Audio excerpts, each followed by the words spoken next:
Hello and welcome back to the channel. Thank you for joining me in another of my interviews. Now, prepare yourself today, for we are going, well, a bit on a safari to another country to find out some interesting things. And I have prepared myself just for this. So I have a pipe, of course, ready to go, and a pith helmet, because it's going to get hot and we need to be out there, in the sand digging. He's talking a load of rubbish. But my guest today is very serious, and he's been doing a lot of investigative research on this subject. You may recognize him because I've had this very lovely gentleman before, and he was a bit of a sensation on the channel, Alex, and he was talking about all the lawful stuff. But he doesn't just do lawful stuff. He does this very fine investigative stuff into our history. Is it what we're being told, the old tombs of history books, or is it something else? We are, ladies and gentlemen, going to Egypt, and Alex is going to be my guide. Alex, welcome back to the show. Richard, it's an absolute pleasure to be back. I just have to double check though, whether you've got your pith on or pith off. Yes, well, I may well pith off at the end of the show. I hope the audience doesn't. Yes, of course. I have. Funnily enough, it's on the set all the time, but people can't really see it. I bought this years ago, but yes, it's going to be hot, isn't it? We're going to do all sorts of stuff in the sand. So I thought I better, and of course, get the old 1940s pipe out, Yeah, ready for it. and of course, for those who haven't been to Egypt, the weather is pretty much hot all the year round. Yeah, Those people in the UK would bake over there. It can get very, I very think hot, they would. Yes. but it's an amazing place to visit. It can be a bit of a culture shock for people because many of the people there live in abject poverty, really. But the real thing is that all we're told about is what's above the ground. And for many, many years, I've been aware of what's under the ground. And now it's all being released. It's all coming out with the recent pylons and chambers, etc., beneath the middle pyramid, which is the Khafre pyramid. A lot of people think the middle pyramid is the Great Pyramid. It's not. It's actually the Khafre, what they call it, pyramid. So lots of things to share. So I suppose one of the places we can start, because we're always told that the pyramids were made by the Egyptians, old what was his name, Phoebe or somebody, and Tutankhamun we're always familiar with. Yeah. And then in recent times we're all now beginning to think, hang on a minute, these are much older than they were, and they weren't built by slaves, millions and millions of slaves, and all that the old 1970s history books at my secondary comprehensive school would tell me. Yeah, you're spot on, because archaeology's, it's a relatively new science. It's really only been around for just over 100 years. And you can imagine that the people who started doing that, the Flinders Petries of the world, they were mainly treasure hunters in those days. And then it became a little bit more regimented. But they really didn't have a clue of what was going on. And so they were trying to put a jigsaw puzzle together based on what beliefs they had and what evidence they tried to decipher. And the unfortunate thing is that a lot of that has been perpetuated through a lot of corruption that goes on there. And the real truth is being held back from us. So, and even back in the times, was it Howard Carter who was the Tutankhamun chap who sort of knocked on the door and they said, "Tutankhamun, come in"? Yeah. Oh, sorry, that's a bad jokes. Yeah. well, you're the host. You get to do all the bad jokes. Yes, thanks. Yeah, well, right back then, even Carter, how he got that concession, because he'd been working on a few other digs and bits and pieces around, and it was the last season where he found the tomb of Tutankhamun, and we're all being conditioned to believe that he was, this great person. He wasn't really. He was a very, very minor pharaoh, and we'll get a little bit into how they became pharaohs, because he was, interestingly enough, the last one that was sort of blood related. And one of the things about ancient Egypt is we're not being told that the lineage was all about the females. It's all about the lineage through what they called the daughter of Isis, and that was the lineage of the gods. So you can trace the lineage of someone through the women, because they give birth to it. You don't necessarily know who the male is. And this carries all the way through into presidents of the United States and all of the royal families. It's all about the bloodline, and it all traces itself back to ancient Egypt. So the true history of the planet really is under the ground in Egypt. So, but before we get going, I mean, one of the things that I always wonder is where people get all this information from. Presumably, and you're going to correct me, I hope, is we have the archaeological digs, but we also have hieroglyphics that people read. Where else are people finding the information to piece together what we're not told? Yeah, that's a good question, because a lot of the information is incorrect. For instance, if we look at hieroglyphics, they were translated by Champollion and Young back, 100 years ago. And the bits that they couldn't translate, they just left out. Right. So the actual translations that we've been passed on are incorrect. Now, what I'd love to see is AI analyze the Yeah. and if they come up with different sort of interpretations.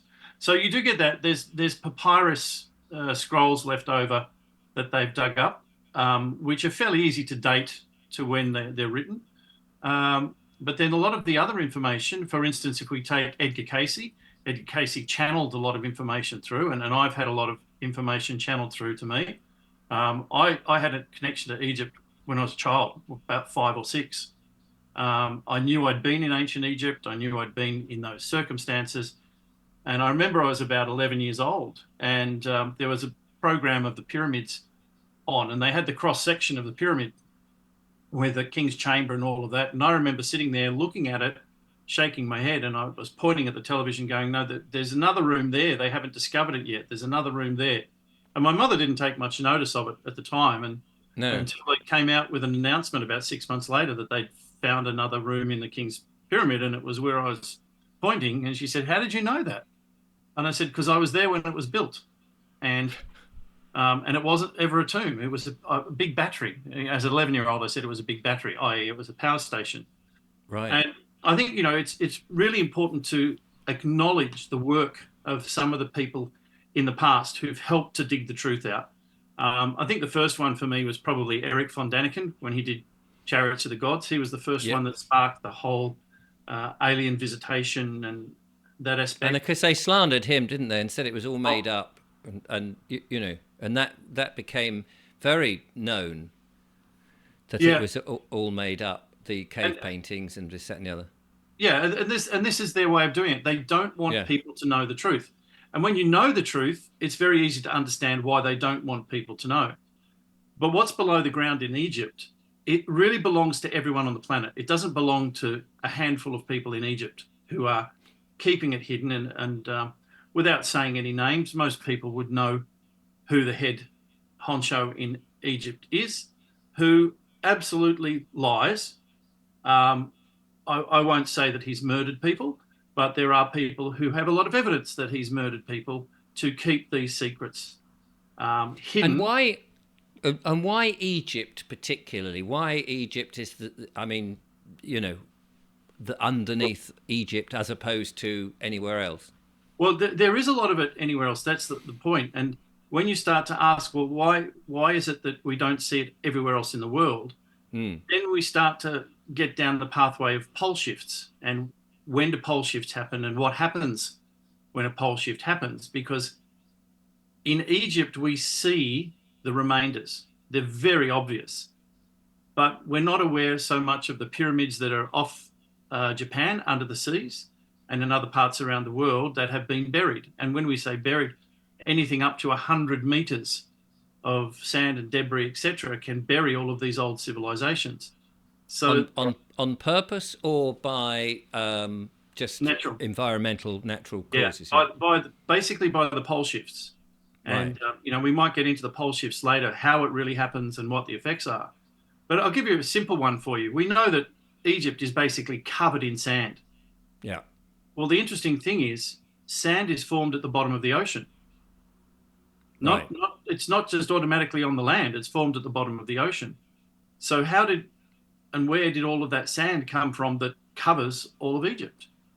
Yeah, well, and so you could say the same for places like the Sahara Desert and places like that. They must have been underwater. Well, was it? That's the question. Because the Mediterranean Sea has no sand at the bottom of it. Right. So what happened to all the sand that should be at the bottom of the Mediterranean Sea? Well, if you understand the mechanisms of a pole shift, all of that sand got dumped onto Egypt.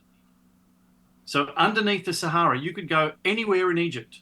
And if you dig down 100 feet, you're going to hit advanced civilizations. Right. Anywhere in Egypt. And there are places where I take people when I go to Egypt and I show them, and I actually show them the levels of the tsunamis that have hit and buried the civilizations. That comes to the next part, Richard, which is really important. And, I call all the things that I do red granite, because red granite is pivotal to understanding the history of Egypt. All of the massive statues, all of the massive temples are built of blocks of red granite, which is this stuff here. Oh, wow. And those blocks are so big, we can't even shape them, let alone cut them, transfer them, whatever. So obviously, whoever did it had incredible technology. Why would they use such a stone when they had limestone, sandstone? Why did they use such a hard stone, and how did they cut it? The thing about red granite is it's 62% silicon dioxide. Now, why is that so important? Guess what we store memory on in computers? On silicon dioxide. Don't tell me. Silicon. So these stones have a capacity to store memory.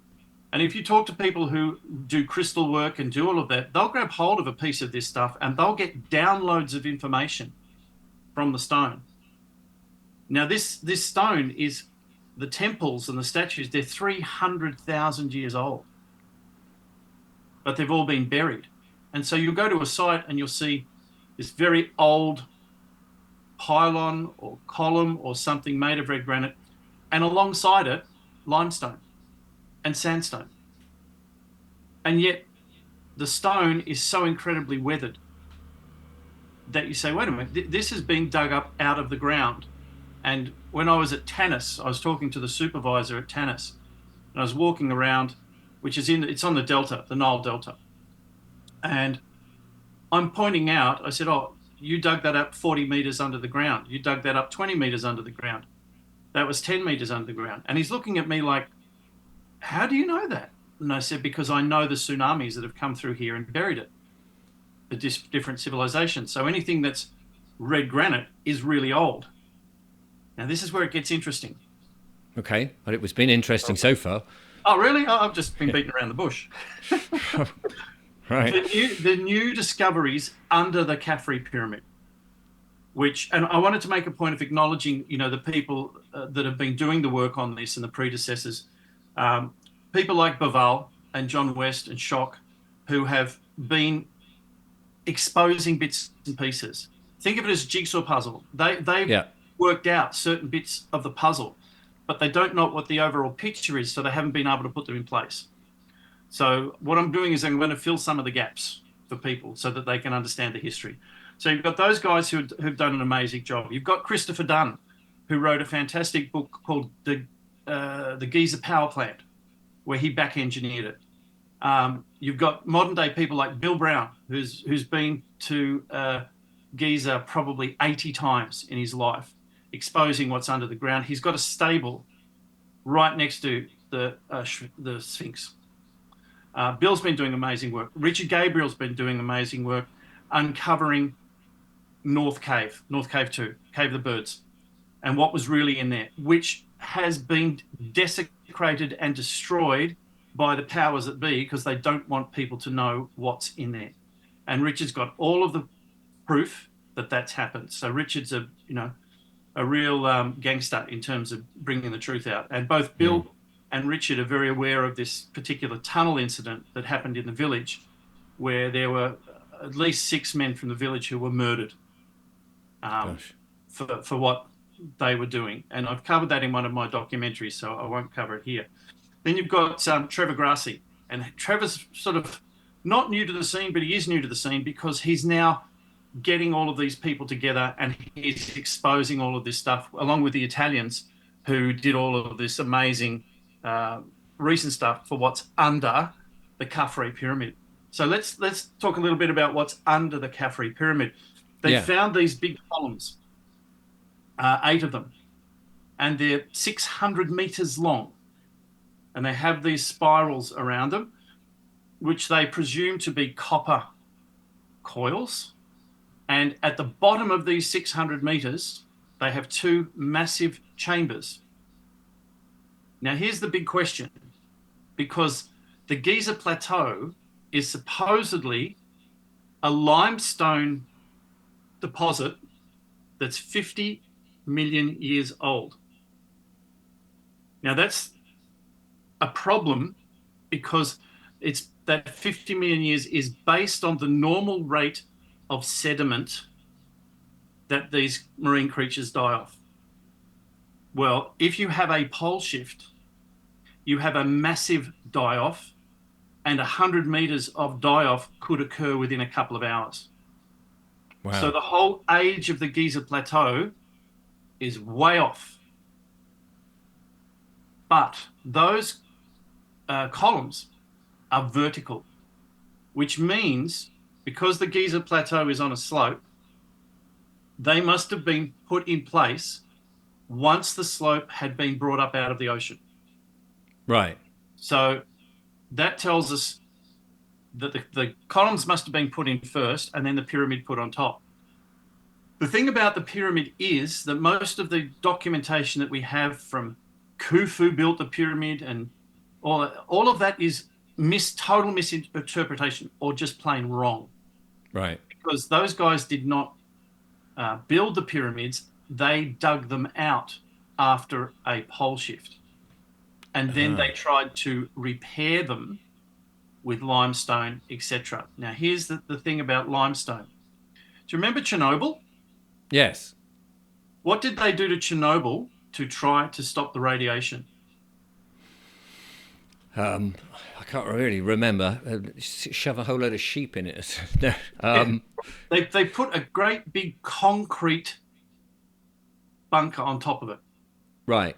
To try and Literally seal the radiation from escaping. 86, I think that was, wasn't it? Yeah. Something like that? Yeah, 85, 86.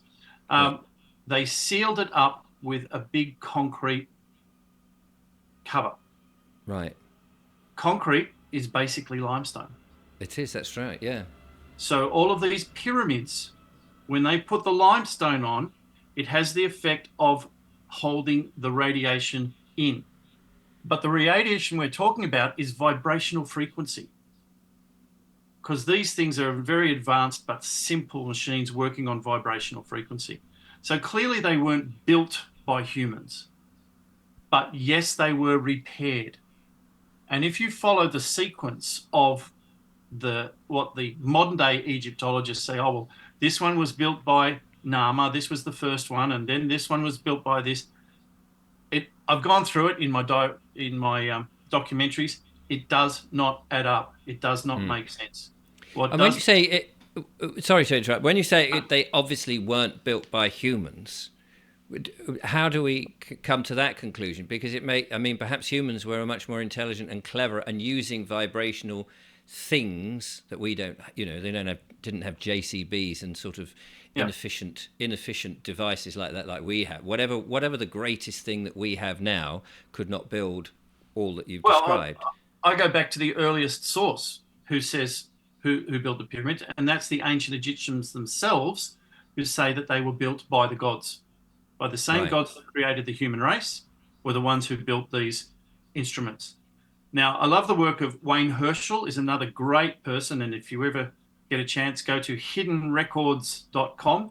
And Wayne is brilliant. He's actually been able to work out not just Egypt, but all around the world are maps of the stars in these buildings.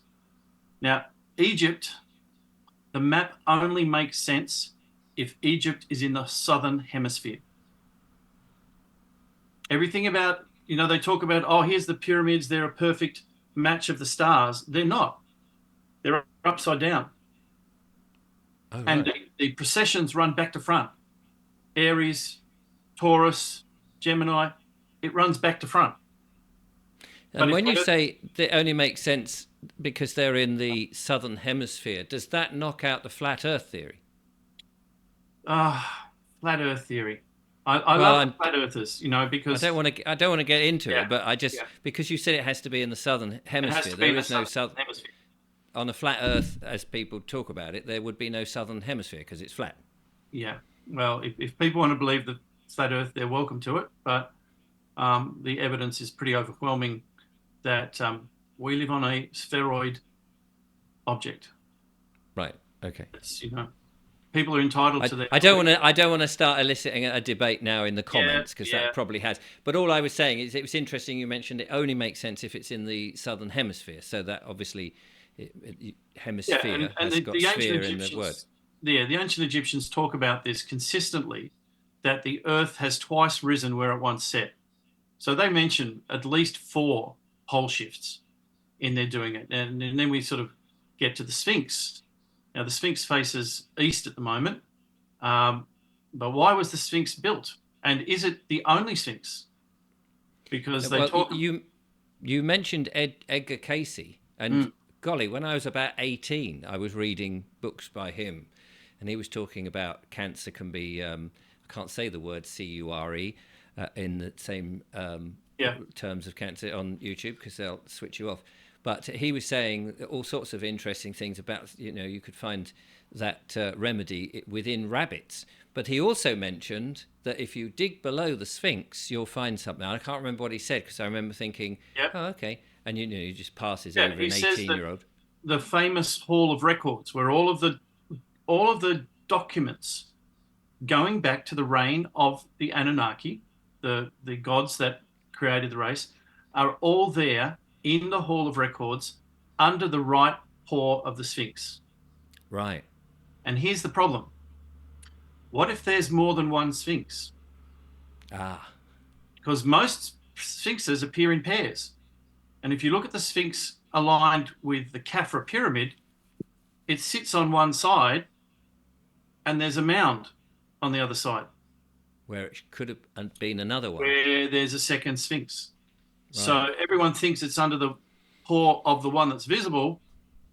But from my research, it actually sits between both of the Sphinxes, and the entrance is between the right paw of the other as yet to be discovered Sphinx. Is it possible? I mean, I'm just throwing out random questions as they occur to me, but is it possible? I mean, is it possible that a civilization before us, because people talk about the Tartarian and all of Yep. that, could have been there, could have dug down and found stuff, learnt from it, and in this civilization that we're in, or this iteration of where we are, we don't know about that, or we're just finding out now. Yeah, it's highly possible that they will have found stuff. From my research and my channeling, there's a Stargate underneath there. There is a UFO under there that was buried. They didn't have a chance to get off the planet before the pole shift hit. And that's not the only one. We're getting into sort of other lands and everything. But there is so much that we are not being told about. And now's the time where all of this is starting to Come out. burst to the surface, and people like the corrupt ones at the top are trying to suppress the information. Yes. I suppose you could say that about all sorts of, the lawful stuff is also it's coming out who we are and what we are, etc., etc. Absolutely. Yeah. It is the time to be alive. You mentioned a Stargate. What is a Stargate? It enables you to relocate yourself in space and time. Now, a lot of the ancient buildings, they talk about this false door. In a lot of the buildings, in a lot of the temples, they talk about a false door. And the false door was such that they could project their consciousness through this door to other dimensions, so that they could literally ET phone home, that sort of stuff. And there's a lot of stuff that's in ancient Egypt that the modern Egyptologists can't explain. And rather than accept a possible reason from somebody else that makes sense, they just try to go, oh, what's a load of rubbish? Mm. If you go to the pyramid of Sahure, The temple out the front, it's got huge basalt floor. It's got massive red granite walls. It's got mica. Now, all of these things are hundreds and hundreds and hundreds of miles away. Why do you bring them in when you don't need them? And how do you bring them in if you don't have the technology? Yeah. So there's lots of unanswered questions according to the Egyptologists, and even the answers that they give just don't make sense when you look at the evidence. When you see a piece of red granite that has been machined, absolutely smoothly cut, here's a piece I'll talk about in a minute. This edge is absolutely smooth and flat. And they tell you it was done with copper chisels and banging it with dolerite. No. They had some form of sonic laser technology which would cut this stuff like butter. This piece comes from the Serapeum at Saqqara, which has all of these massive, what they call sarcophaguses, that are 12 foot long, 10 foot high. They're huge. And they say that they used to put the mummies of the Apis bulls into them. No. These things could be hermetically sealed. And because this granite stuff has all of these properties, they could literally regenerate their bodies the same way that a caterpillar changes into a butterfly. Now think about that. Here's this caterpillar, just a simple old caterpillar, manages to totally disconstruct its structure and puts it back together in the form of a butterfly. Now, how the hell does it do that? Yeah. No, it's. I mean, it is a mind-boggling thing. It's mind-boggling. It's mind-boggling. But you're quite right. If a caterpillar can do that, why not other? Why not some sort of other life form Yeah. that can seal itself hermetically into one of these chambers and go through the same process? Now, what's interesting about the Serapeum is that if you go there, there's one level. You walk around and there's all of these big sarcophaguses everywhere. They don't tell you about the second level. There's another level underneath that has more in them, and there are still beings inside those. And they're not telling you. Still hermetically sealed with them still in it. Sealed in. Yep. Why are we not being told about that? I've got the diagrams. The very first time. And what would be your reasoning why they are not telling us these things? Why are they suppressing this knowledge? Are they fearful that it will make us rise up in some way, know that we're better than we are? I think it's worse than that. It's when you find out that we did not evolve according to Darwin's theory, and we were not created according to the Bible from Adam's rib, but rather it's a mistranslation of the Bible, because the ancient Egyptian is where all of this stuff came from Moses, and we can get to Moses in a minute if you want. I'll tell you who he was. Is the ancient Egyptian says man was made in the image of the gods, plural. Genetic engineered, that the human race was genetically engineered, which is consistent with what Zecharia Sitchin, when he decoded the cuneiform tablets from Sumer, tells exactly the same story of this long, long lineage of these beings who came to Earth to mine it for gold. These were explorers, they were miners, and they needed to create a race to do all the hard work for them. And they had the genetic technology to do it, so they did it. Now, I read a piece yesterday where they were saying that blue eyes originated 10,000 years ago. Sorry, 10,000 BC.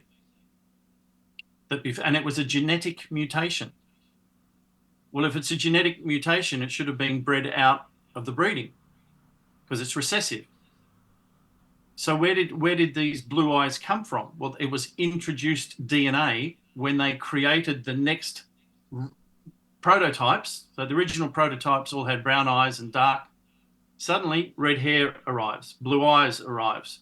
All of these other different genetic attributes arrive. Now, people who want to argue about genetic engineering, I said, show me one predecessor to a platypus. There's nothing. No. It's like somebody just threw all the stuff into a blender and the damn thing actually survived. It's got a duck's bill, it's got beaver's fur, it lays eggs, it's got clawed feet, it's got venom glands. It literally is a hodgepodge. Just be thankful that we are not platypuses ourselves. Yeah. The other one I love is if you look at a skeletal analysis of a kangaroo Right. and compare it directly to a velociraptor, Similar thing. they're almost identical. People tell me, though, that dinosaurs didn't exist. Well, how can you prove something didn't exist? I think what Well, they're probably trying to realize is that they didn't not exist in the time frame we're being told. Because the scientists will say, hey, we found dinosaur bones. And we say, well, how do you know they're dinosaur bones? We found them in a level of strata that's 180 million years old. right. Sort of in Okay, the well, how do you know Jurassic. that? How do you know that strata is 180 million years old? Because we found dinosaur bones in it. Right. So this whole dating of the history is all being distorted and lied to. And that comes down Yeah. to that they estimate and guesstimate it by how long it would take that sediment to settle in the ocean or whatever. But that's not allowing for the massive geological forces that happen in pole shifts. Right. Okay. So I do want to get into pole shifts, and I want to go back to Moses and Jesus, because you Yep. before we filmed, you were going to tell me about that. But I just want to finish on the why what they are scared of for telling us what's really. I mean, if we were all go back to our childhood and they just said, "Oh yeah, there's this place and there are these hermetically sealed beings and all that," would we not just accept all of this and go, "Oh yeah, okay, that's our history," and that we were Yeah. genetically modified? I mean, why are they that scared of us having that knowledge? Because we will start asking more questions. Where are the beings who created us now? Right. How often do pole shifts happen? What happens in a pole shift? Once people start asking that question, they're not going to bow down to the corrupt handful full of people who are trying to gather all the gold. Why are we so preoccupied with gold? It's actually totally useful, totally useless to the hunter-gatherers who were supposedly the ones who were gathering it. It's too soft to use as a metal, and it's really hard to find. So why were we doing it? Well, because we were the slave race who were mining it for the Anunnaki. Well, why did the Anunnaki need it? Because gold is one of these amazing things that when you put it through a particular electrochemical process, it becomes monoatomic. It becomes a powder. And monoatomic gold has all of these incredible attributes to it. Levitation, longevity, etc. So to the Anunnaki, it's incredibly valuable. Well, the humans have inherited that attraction to gold. And what do? We mine it and we store it. Why are the powers that be storing the gold? They're storing it because they know that the Anunnaki will return, and they can placate them by saying, leave us in charge because we're getting all of this gold for you. They're trying to buy out their bosses Right. and keep the rest of us as slaves. That's And where that, the law system I comes mean, in. I mean, to me, that sounds a bit sort of small thinking, because if you've got a powerful, whatever the Anunnaki are, and you've got humans who have been genetically modified, and it's like you and I negotiating with rats Yeah. or ants, and the ants going, "Hey, if you let us do this, we'll give you that." I mean, I'm sure the Anunnaki say, "Well, we don't need you. We can just pour boiling water on you, and you're gone, mate." Absolutely. So it does sound like small thinking from the elite point of view, if that's what they're doing. Well, But do you know anything other than small thinking from the elite? I don't. well, exactly. That's very apt point. So let's go on to Moses then, because this is where you said it's going to be controversial, and no doubt it is. Yeah, and look, just to anybody who's listening, I'm not here to convert anyone, and I'm not here to convince anyone. I'm just giving the information as I know it. And some things that I say will upset people, will challenge their belief structures, but it is my interpretation of the evidence, not Right. of the conjecture. So what we do know, Challenging is good because it not only challenges, but it also can confirm there. You know that yes, there's well, two then sides to it. it's like the jigsaw puzzle. If you pick up certain pieces of the jigsaw puzzle and they don't fit together, they don't fit together no matter how much you try to force them. Right. But if they do fit together, the picture becomes clearer. Yes. So if we go back to Moses, we have to understand all we've got is what Moses wrote about himself. Okay. So if you were the biggest prick in history, you wouldn't write down all the things you've done that were terrible. You would make up the story to make yourself look good. Of What we course. do know is that he was the vizier of the northern Pharaoh. What we also know is that there was a volcano erupting at the time because of all of the 10 plagues, and that the 10 plagues indicated that the volcano that was erupting at that time was Thera, which is to the northwest of Egypt. So all the ash was going through, because everything he describes is the actual evidence that you would find from a volcanic eruption. So then we start to go, well, wait a minute. We have the story of Joseph and the Technicolor Dreamcoat, and there are parallels between that story and the story that Moses writes about himself in there. And when you start to put the dates together, Joseph and Moses were one and the same person. And we know that Moses changed his name and called himself Moses, which means born of the gods. And when he exited Egypt, it was because he was responsible for the death of the southern Pharaoh, the rightful Pharaoh. And if people want to get more knowledge on this, there's a fantastic book called The Hiram Key or The Hiram Key by, what's his name? Somebody Christopher, can't remember the name. My apologies for that. But The Hiram Key. And so that the bare bones of this is in that book. And then you start to put the other pieces to it, it makes sense. So Moses is not who we are being told he was in the Bible. He was a megalomaniac. He was wanting control of the people. He had allies in Midian, which is why he went eastward towards Midian, and he married a Midian princess, and then the whole Judaic system comes out from there. Now, this Judaic system is the opposite side of the Anunnaki Enki Enlil conflict of the two brothers who were both competing for the rule of Earth. The younger brother was married to an older woman who was of the bloodline. The older brother was married to a younger woman who was not of the bloodline. So the older brother believed because he was older, he had the right to rule the planet. But the younger brother pulled out the ace card and said, no, I'm married to what we would call the daughter of Isis, the bloodline. Therefore, it caused a conflict, and that conflict has been running for hundreds of thousands of years. Gosh, they need to just sort of sort it out over, say, flick a coin. Yeah, it's Get it over with. Richard, I don't expect everybody to grasp this. I mean, I've been all over this for over 50 years, and most of the information I have found because of what was channeled through to me.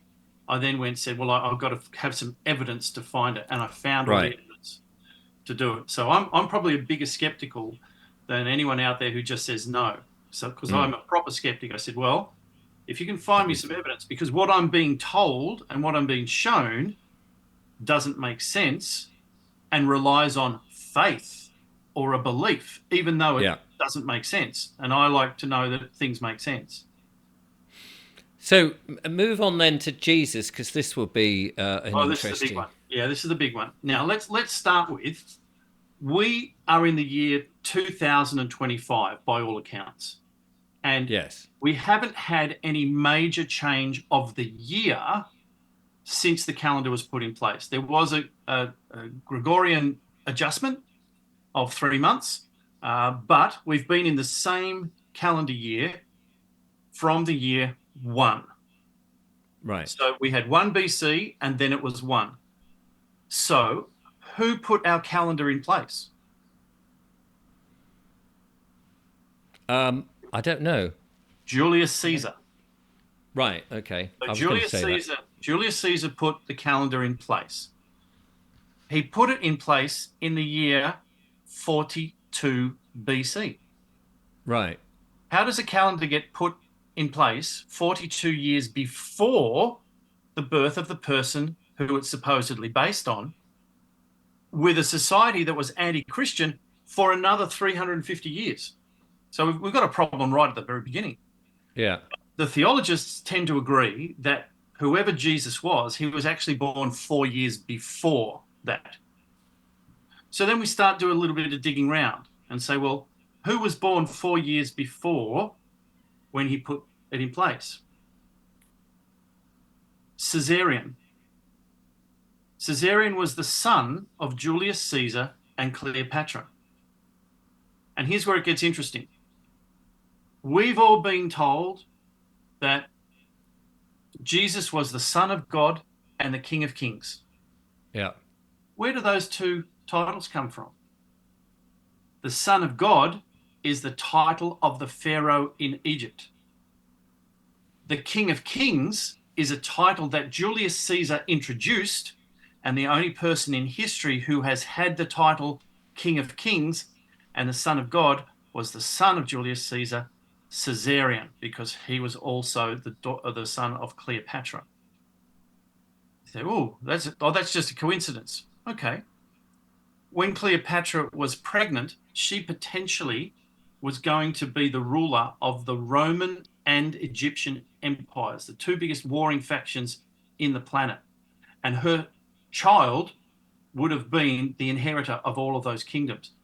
That's why three kings from the east, the Midianites and the Canaanites, came to visit at the birth of Caesarion. And they brought with them myrrh, which was used for women in childbirth to stop the bleeding, gold, obvious, frank, and incense. All of these things are of incredible value to bring in. And it makes sense why three kings from the east, the Midians, would come to the birth of that child.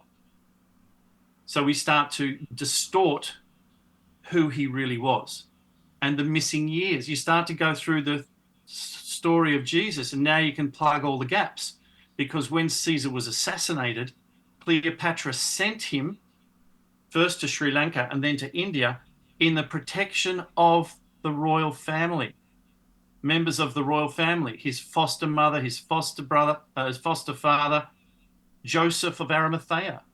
Oh, yes. The Essenes was the banished or somewhat exiled Egyptian royal family. The Essenes were rich. Joseph of Arimathea was rich. Everything that they practiced was the higher consciousness of the Egyptians. So the more you dig into it, the more the pieces just fit perfectly in place all the way through. When all this takes place in this sort of 42 years BC, are we still talking about a time of primitive technology, of people riding about on donkeys and Yep. All of that? We're not talking about ancient civilization that had all this knowledge and had airships and sort of the Tartarian type of touch that we've been. This is way back 10,000 BC, which is when the last big pole shift was. That's when the last part of Atlantis went under the ground. So you had ancient civilizations, of which there may have been many. Yep. Pole shift comes along, places get covered in sand, buried, instantly wiped out, great reset type thing. Mm-hmm. And so people are starting again from scratch with no knowledge of the ancient civilizations, but some people have obviously, the kings and the pharaohs have inherited certain lineages. And then you've got this, what did you call him? Not Caesar, Caesar's son. Caesarion. Yes, I was just thinking of a Caesarean section. Yeah, that's where it comes from. Yeah. So we are still back in those images that we've been given of, Mary and Joseph on a donkey, and well, And was it in the Middle East then? Because some people tell me that that Jerusalem and all of this is actually in Scotland, No, and that if you put a certain map down, you can see all this sort of there's so much very, very stuff. creative. Yeah, there's a lot of very creative stuff out there, and some Not people, that I ever saw Jesus going around in a kilt, mind you. no, no, but The heights are new. Get there up. is a connection between the bloodline of Egypt and Yeah. Scotland and Ireland, and it goes up. There was Is right at this the the time red of hair? Moses. This was at the time of Moses. The northern pharaoh Apopi had a daughter who was married to a Greek prince, and they sailed to Ireland. And the reason they sailed to Ireland was because it was outside of the rule of the Roman Empire. Right. And so there is a grave outside of Tralee called the grave of Scota, or Scotia's grave, and she is known as the queen from ancient Egypt who came to Ireland. And then there's more Mm. stuff that goes back. So the more you dig, the more you find all these pieces that fit in together. And of course, that bloodline that migrated across to Scotland and comes down through Robert the Bruce. So all Right. of the stuff to do with King Henry VIII, this is where it all connects together. King Henry VIII was being married off to Catherine of Aragon because she was a descendant of Cleopatra. I see. Because Cleopatra had children to Mark Antony, she had twins. She had Cleopatra Selene II and Alexander Helios.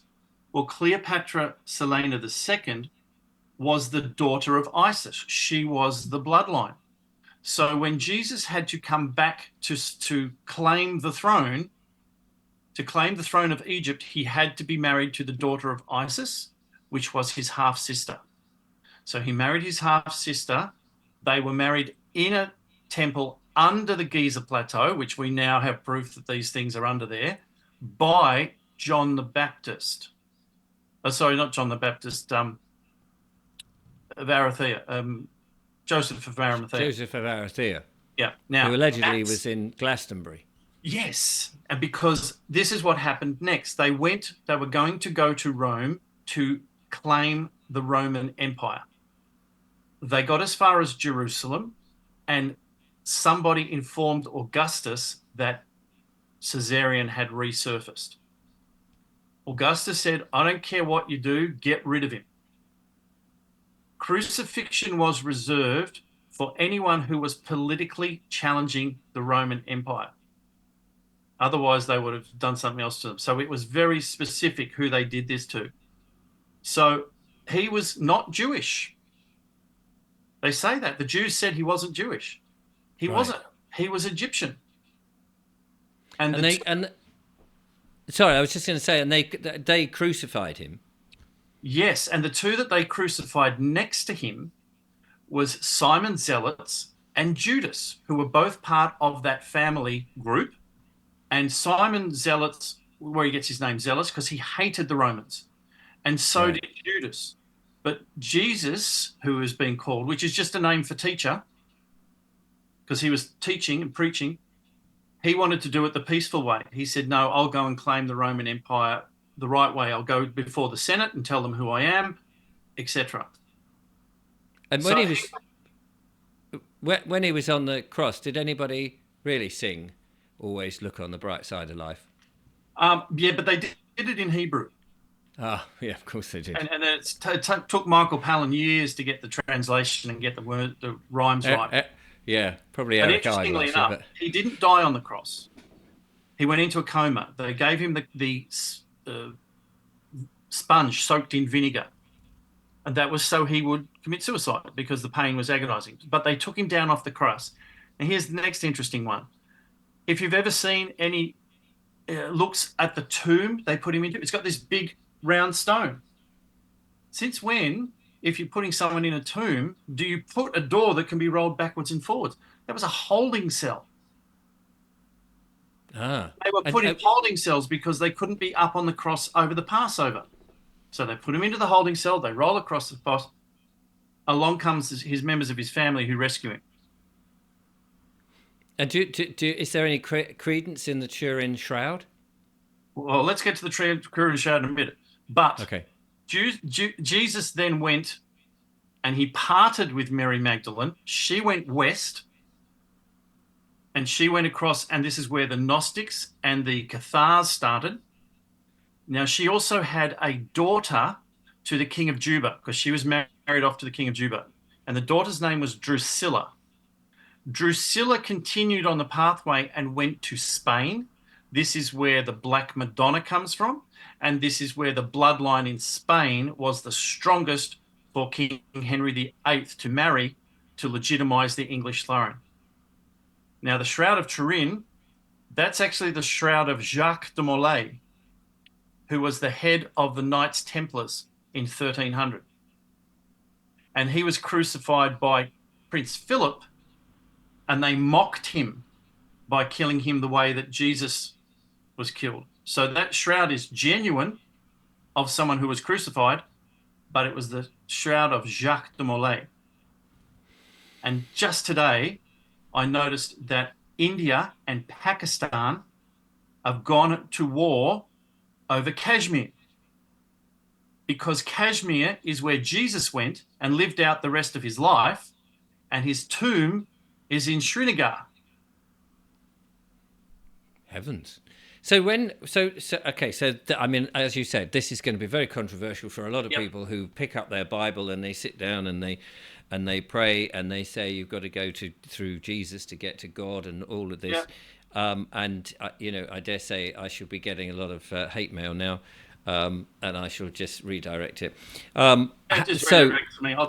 But how does, I mean, was there any with this Caesarian guy and his what appeared to be a gentle approach to trying to sort of say who he was and why the kingdom of Rome should be his, etc. Was there any connection to a higher?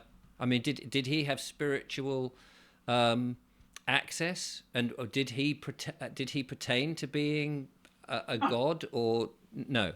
I mean, people listening to him would not have sort of said, "Oh, he is the Messiah. He is, No, well, we don't know. All we know is that people listen to him. The same way that people listen to you and some people listen to me is because thank God they don't say I'm the Messiah. Yeah, they're trying to find a better way through life. And so the stories in the Bible, then, I mean, of the, bringing, Lazarus back from the dead, and all the parables that he said, is that just a figment of somebody else's imagination, or is that based on anything? Parables, metaphors. The best one I use is if I'm talking to you, and no matter what I say to you, you just don't get it. You're blind to it. And then I am a bit like that. And then somebody else comes along and says something slightly different. Someone then says, "Oh my God, he was able to get Richard to see it." Right. So it gets mistranslated. Oh, they were blind. They couldn't visibly see. No, they were mentally blind to it, intellectually blind to it. And it was explained in a way so they got it. So look, they are parables. Most of them, the earliest one was written 100 years after the events. Not even by people who are actually there. And it's been shown that I think it's Matthew is just plagiarism of John, because they didn't have anything by Matthew, so they just plagiarized John almost word for word. And there's been 80 chapters at least of the original chapters of the Bible that were ripped out by the Catholic Church because it didn't suit their teachings and their control. Yeah. So it is. I mean, it's very difficult. I mean, if you and I were trying to remember events from 20 years ago, and we were writing up our diaries, we're bound to get mistakes. That's just 20 years ago. But if you're talking generation after generation who are writing about events that they weren't there, how could it possibly be accurate? Yeah, and that's why, I've said to people who are very, very devout Christians, I said, what I'm saying should not challenge your relationship with your God, whoever that may be. Right. It shouldn't. Before we move on, and I want to try and curtail this within an hour, and we may have to have a second go at this. going back to the Anunnaki, here's an argument with a friend of mine who tells me all similar things about the Anunnaki and Elam and the other guy, the two brothers and what have you, and that we're all genetically modified. Where I find I struggle when it comes down to who we are and what we are, i.e., the consciousness that we have as a being, not the physical, but the mental, the consciousness. What a great question. It sounds to me like no matter what has happened when people mess about with the wires, to me and the DNA, all of that is in this sort of 3D physical world. But I know from my own meditations and cogitations with my pipe and sitting there, I know that I am more than the sum of just the physical thing. There is something else, and in fact, we can all do this. This is my arm, but it's not me. This is my head, but that's not me. It's my brain, but it's not me. It's my mind, but that's not me. My thoughts are not me because they come and they go. So what am I? And of course, we've discussed this in the lawful thing. Well, what am I? Am I a legal entity on a bit of paper?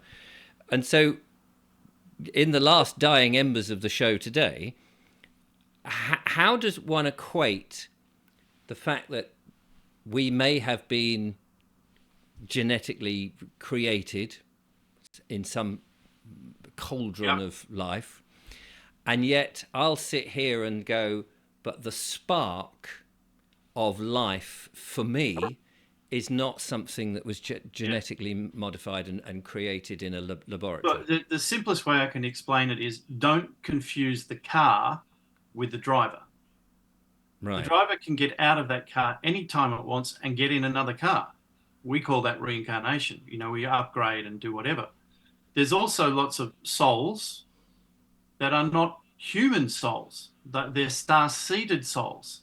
So they come in with a whole lot of higher knowledge already, and they come in to assist the agenda on the planet. Now, the sort of stuff that we're talking about, really only star-seeded souls will get it, or it'll trigger something. Human souls are either going to go, what a load of rubbish, or it goes totally over their head. And most of the souls on the planet are actually human souls. This is where the Buddhists get it right. And we are going in at like a whole different aspect now, but the soul is not the body. The body is genetically engineered. It's been given DNA from all of these different star races, which means a consciousness from that star race is now permitted to come in and incarnate into a human body because the DNA is there. So hang on a minute. I've just had a very interesting thought as we go. So if you've just said there, if the star souls can come in to the human body and they will get it, they will understand and get it instantly. Yep. I am beginning to think now that if you were to want to that thing when you're looking for gold and you're doing this business, sieving. If you're sieving the lumps out of the flour and you're getting all the wheat from the chaff, you might, if you were of an elite nature, you might come up with some concept of a jab that you would jab people and say, if you get this jab, and in a way, is that just a silly thought that actually there's been a big test to sort of go, those people who haven't taken the jab might be those people who got it or of a certain soul, and those who are just happy to go along with whatever they're told are more likely to be the slightly dumber. And now, this is not a reflection on anybody watching this who is sitting there thinking, what are you saying, Vobes? I'm just saying it's a possibility. Well, let's without bluntly saying that's exactly what it is, I'll say that's exactly what it is. That is interesting. I mean, and if that's true, it certainly makes my children, who've all been sorted out, and if I haven't, and if I'm one of those that is somehow star-seeded, and I'm not arrogant enough to say that, but there's got to be those lumps that get through by mistake. Yeah, and star-seeded consciousnesses, as a rule, will not incarnate in star-seeded families because they're not here to work with star-seeded families. They're here to work with the agenda for this planet. So therefore, Right. they're going to incarnate into human consciousness families to try to influence things from the inside. That's why they can't turn up in a spaceship and just do it all. We know they're all here, but they're not allowed to interfere. But they Right. can, from if they incarnate into a body and influence it from that level, they can. And are you one? Yeah, There you go. yeah.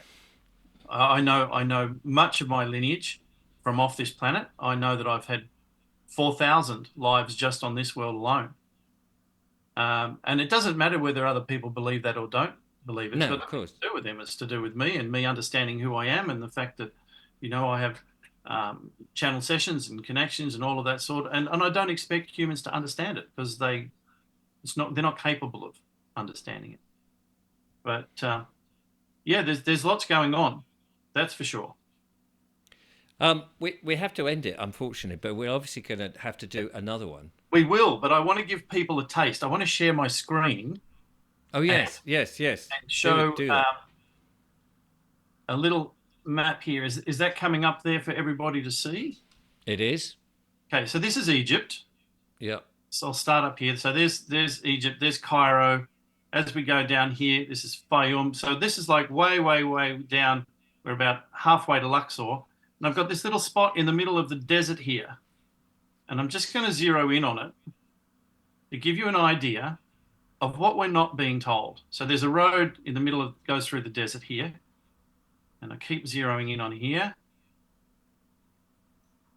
And lo and behold, what do we discover? Wow. What is that? It looks like a big. Now, I can't find anything anywhere written about this. It's in an area of the desert that is off limits. This wall is about 20 meters thick, and it's about a quarter of a mile, half a mile wide. It's an irregular shape, and it's got this circle in the middle. And if we zero in on the circle, that is a pyramid in the middle of this cross. There is another pyramid here. And if I go across the road, and you can see these look like almost craters. So this has been here a long time. And if I go across the road, look at all these things. Look at these circular things with what looks like planes Oh yeah. of various descriptions in them. These are some sort of compounds, and they're everywhere. Look at them. And there's these very interesting wall structures here. You can see them. They're like skeletal Yeah. bones. Now, I've asked all of my contacts in Egypt, what is this? And my brother there, he has not got a clue. He looks at these and just scratches his head and goes, I've never heard of it before. And you say it's off limits because you can't get to it, or you're not allowed to get to it. Is it Well, guarded? I've tried to go out there, and he said, you can't go out there because that part of the desert is a military zone, and you're not allowed to go out there. Right. So I said, yeah, but you can take this road down to Karga. And what if we took the road to Karga and we accidentally sort of turned off at this point here, and we only need to be there for an half hour? And he says, we'll get shot. And this is because they do not want you to know what is under all of this.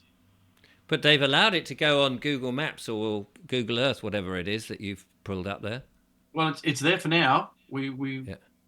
As soon as the powers that be know that we know about it, it could disappear. Yeah. Now it's on the Vogue show. It'll suddenly vanish. I'll get, the men in black will be knocking at the door saying, listen, we want to talk to you about that place that's out in the desert. Now, so this is just an example, because there is so much under the ground which we're not being told about because it has been buried by the pole shifts. I want it, and I want to try and keep this in the hour, but we've gone over anyway now. But the pole shift, I did say I wanted to get into that.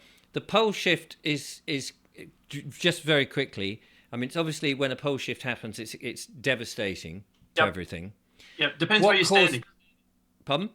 It depends Depends where where you're you're standing. standing. Yeah. Right. Yeah. Well, If, that if you're that on, makes sense. in a sense, I'll explain it to you because lots of other people have tried it. I've never seen anyone else explain it. So I just asked Source and he said it's really simple. We have a crust of the planet, Yeah. which is thinner than an apple peel on an apple. And once the crust is attached to the core, this massive core, we have one North Pole and one South Pole. If the planet gets pulled at through forces, which is what happens when the second sun Nibiru comes through, People have told me about the second sun. Yeah. those forces pull at the crust of the planet. Oh, see. And so suddenly it separates. Now, if it's only a partial separation, the two North Poles repel and the two South Poles repel, and it pushes the crust, and then the crust jams. So we'll get a pole shift of 5 degrees or 10 degrees or sometimes 15 degrees. If that separation is complete, the whole crust flips completely upside down. The South Pole from the bottom attaches to the North Pole at the top and vice versa, and our pole shift is complete. If you're at the pivot point, you notice the sun sort of just going around like that over about 2 hours. But if you're on the 90 degree, it's complete devastation. That's the mechanics of how a pole shift. Yeah. So and there's nothing you can do about it, and I guess you just wiped. It's like you so were here long, 1 as long minute. as you're flexible, you can bend over and kiss your ass goodbye. Nice. Yeah. And if that happens, then the whatever is in Antarctica will be at the top again. Yep. That's if there's a full shift. But Right. it all depends on the level of separation, and that depends on where the Earth is in comparison to where Nibiru is. And do you know when the sun of Nibiru is coming out and the next pole shift could potentially happen? Well, Thursday week. Sitchin says 3,600 years, and the last one was just tell me after 3,600 1600. It was years. just after 1600 BC. Right. So how long have we got? Well, look, some of my Half an hour. sources are telling me that by September this year, it'll become public knowledge in the sky. Right. You won't, I don't know. which is why they're covering the sky with the chemtrailing. It's not what we think. I couldn't believe it. They're going to put sulfur into the air. Do they not realize that that's going to create sulfuric acid rain? Nice. They probably do. They do. They probably do. That's know why that. that's why they've built all these bunkers under the ground and stored all the seeds and all the hype, because they know it's coming. They know the Anunnaki is coming back. I did hear a whisper on my channels from a CIA operative that they know that the Anunnaki will be back in 2027. Right. Now, they're not going to come back before the pole shift. They'll come back afterwards, as they have in the past, and rebuild. And what happens to all those star-seeded people? Then are they? I mean, what's the point then? If there's this, they say, well, we're going to send all these star-seed people down to tell people, and it's like, we're telling you you're all bloody doomed. So why not keep us in ignorance? Why not just keep us? One day we're all doing our stuff, whatever it is, happy, believe in the Bible, believe in this, and then. Rather than, oh, by the way, it's all coming, and everyone's going, oh, crikey. Well, that's where now we get into the whole what's the agenda for the planet? Because this planet's not an original planet of the solar system. We will have to get into that on the next talk. On the next talk, ladies and gentlemen, that is Alex from Down Under. He won't be down under in, what have we got, from July to August. He's coming to the Great Britain, the landmass we call Britain. I don't like calling it the UK because that's just a corporation. I'm coming to Albion and Ira. There we go. And if you want to see him, you can. We're going to organise a tour. If there's any groups out there who would like to, for lawful things, to give a talk on affidavits and the law thing and who we are, the legal thing, all that kind of stuff, get in touch and we will get him there between July the 18th and the 24th of August. He's got some holes in his tour and you can come and see them. And if you are one of those organisers with a group of, like 100 people that you can gather or more, then get in touch. That would be great. So there's thanks, Richard, for that. I can talk about the law stuff, which I normally do. It's very important. I can do a talk about this sort of stuff as well, which goes into some of the other stuff we've talked about. I usually spend about 3 or 4 hours sharing all that information. Again, I'm just here to share what I know. I'm not trying to convert anyone. I don't want you to give up your Bibles if you don't want to, But Whatever, if it's triggering you, maybe you might want to know a bit more.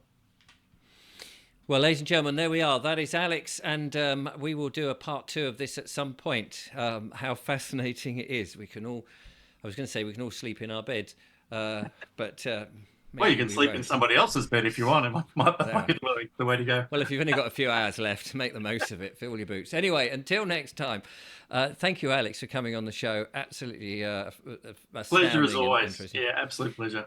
And I will be back with more monologues and more wonderful guests. Until then, take care from Alex and I. Goodbye.